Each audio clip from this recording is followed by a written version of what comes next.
Action. Voilà, bonsoir. Bonsoir. Nous allons encore reprendre le programme. On a eu à développer la leçon sur la guerre froide. Nous avons développé également la Chine de 1945 aux années 1990. Mais cette fois-ci, nous allons nous intéresser surtout sur la décolonisation.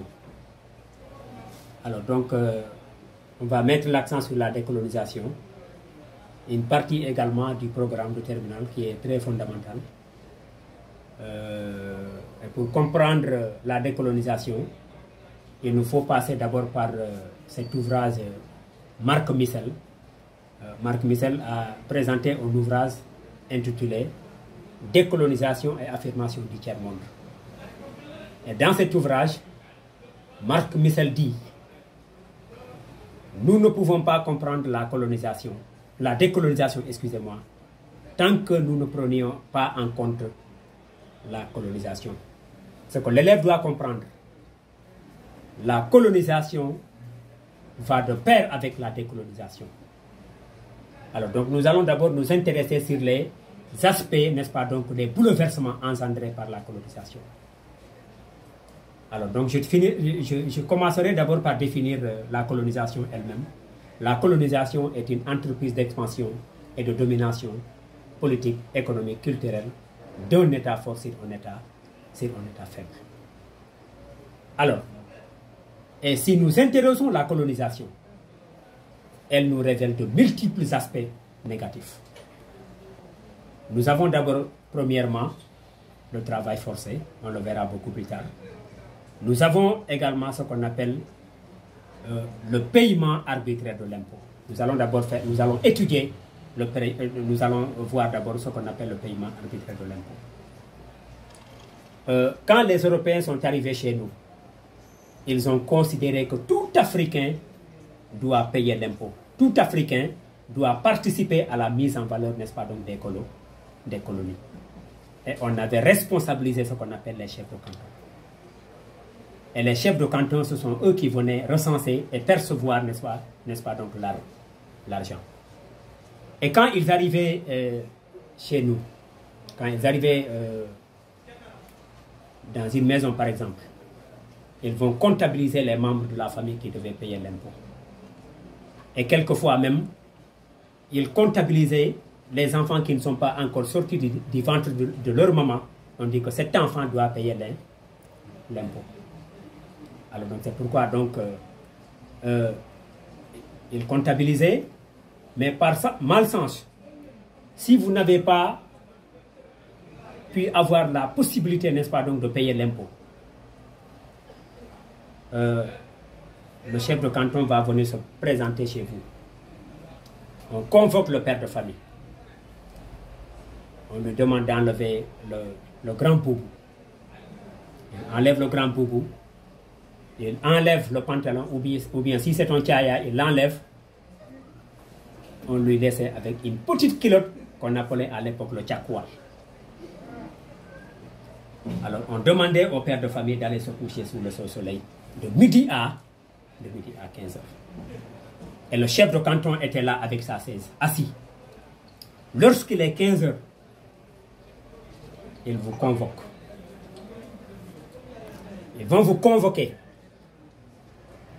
Et il va, parce que le chef de canton avait un fouillet avec lui, il va te fouilletter, bastonner comme c'est pas possible. Alors, et les enfants du père de famille ne pouvaient pas se révolter. Parce que tout simplement, le chef de canton était accompagné par des policiers lourdement armés. Alors, après avoir bastonné le père de famille, on vous donne un ultimatum encore de 72 heures pour payer l'impôt. Mais si cette fois-ci vous n'avez pas payé l'impôt, si vous avez 2 femmes, on confisque la femme la plus belle. Si vous avez des filles, on confisque la fille la plus belle et le chef de canton va se coucher avec votre fille et votre femme durant tout le moment nécessaire que vous étiez en train de payer, chercher pour payer l'impôt. Et c'est pourquoi quand j'avais appris que le pont de Kolda portait le nom de Abdoul Diallo, je n'étais pas d'accord. Parce que Abdoul Diallo fut un ancien chef de canton. On ne doit pas les attribuer, n'est-ce pas, donc, à ces biens publics. Kolda a de illustres fils à qui on devait attribuer, n'est-ce pas, donc, ce pont. Il y a le vieux Demba Koïta qui est là, qui devait être attribué parce que c'est des gens qui ont fait beaucoup pour la région de Kolda. Alors, parce que le chef de canton représentait la cheville ouvrière du système colonial. Ce sont eux qui faisaient marcher le système. Alors, et c'est pourquoi donc,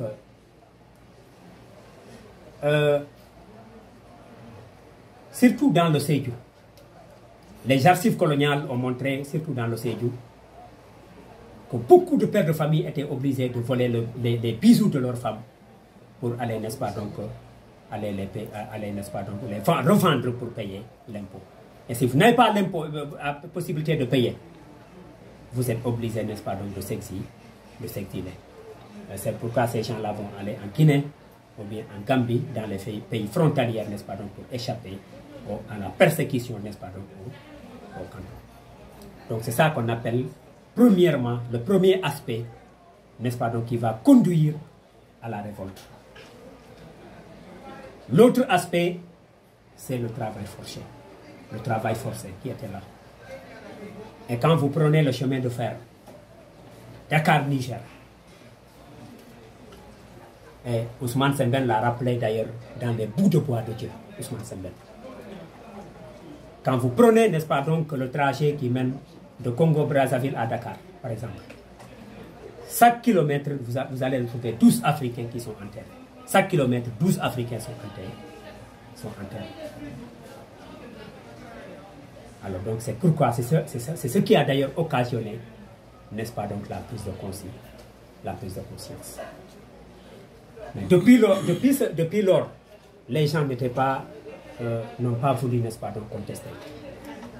Il a fallu attendre l'arrivée, n'est-ce pas, donc, de grands intellectuels, comme Senghor, de grands intellectuels de la trempe de Aimé Césaire, de grands intellectuels de la trempe de David Diop, mais également de Léon Contran Damas, qui vont fonder ce qu'on appelle le mouvement de la négritude. Et c'est pourquoi Césaire était incontrôlable à un certain moment donné de sa vie. Césaire va annoncer en partir. Césaire va nous composer, n'est-ce pas, donc, le cahier de retour au pays natal. Alors, c'est pourquoi à la page 23 du cahier, vous allez retrouver des expressions que Césaire a employées, des expressions très dures, surtout. Quand Césaire dit partir, j'arriverai 10 jeunes dans ce pays mien, dont le limon est entre la composition de ma chair. Il dit, j'ai longtemps erré, je reviens vers la rigueur désertée de vos plaines. Il dit, quand il arrive à la Martinique, il dira à ses compatriotes, embrassez-moi sans crainte, parce que si je ne sais que parler, c'est pour vous que je parlerai. Ma bouche sera la bouche des malheurs qui n'ont point de bouche, ma voix la liberté de celle qui s'affaisse au cachot du désespoir. Quand il dit, gardez-vous de vous croiser les bras en l'attitude du spectateur, car la vie n'est pas un spectacle, car un homme qui crie n'est pas un ours qui danse. Moi aussi j'ai assassiné Dieu, de mes paroles, de mes chansons obscènes, de mes gestes. J'ai insulté les bienfaiteurs de l'humanité, l'étendue de ma perversité me confond. Donc Césaire va justement dénoncer l'ingratitude du monde occidental. Mais ce qu'il faut comprendre, Senghor avait déjà balisé le terrain, parce que Senghor a reçu l'appel de Maran, on l'a dit toujours. Senghor, à son tour, va dire que nous sommes tous réunis, divers de teint, divers de traits, de costumes, de langue, mais au fond des yeux, la même mélopée de souffrance, à l'ombre de l'homme signifié, fièvre. Alors, bon, on peut arrêter pour le moment, après on va continuer. Boris, 5 minutes.